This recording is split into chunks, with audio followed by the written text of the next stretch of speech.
سارے بابے چٹی داڑیاں والے. میری ان سے یاری کیوں ہے؟ دو وجوہات.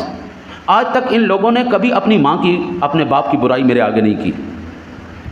کبھی آج تک انہوں نے حضور کے خلاف کوئی بات نہیں کی، نہ حضور کی آل کے خلاف، نہ حضور کے اصحاب کے خلاف. حضرت زندگی میں معیار رکھا ہے، جو اپنے ماں پیودہ نہیں ہویا میرا کی ہوئے گا. پہلے اپنے ماں پیودہ ہو پھر ہمارا ہوگا. جو اللہ رسول کا نہیں ہوا میرا کیا ہوگا؟ یہ نمازی ہیں، یہ قرآن پڑھنے والے ہیں، یہ دین سمجھنے والے ہیں، میں ان کے ساتھ رہتا ہوں، مجھے اللہ تجربہ عطا فرما دیتا ہے.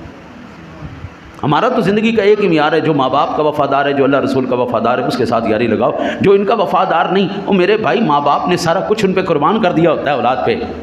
رب سنا مالک ہے، پال رہا ہے، ساری نعمتیں دے رہا ہے. اور جو اپنے نعمتوں دینے والوں کا، اپنے پالنے والوں کا نہیں ہوا، تیرا ہوگا وہ. یہ نہیں کہ ہر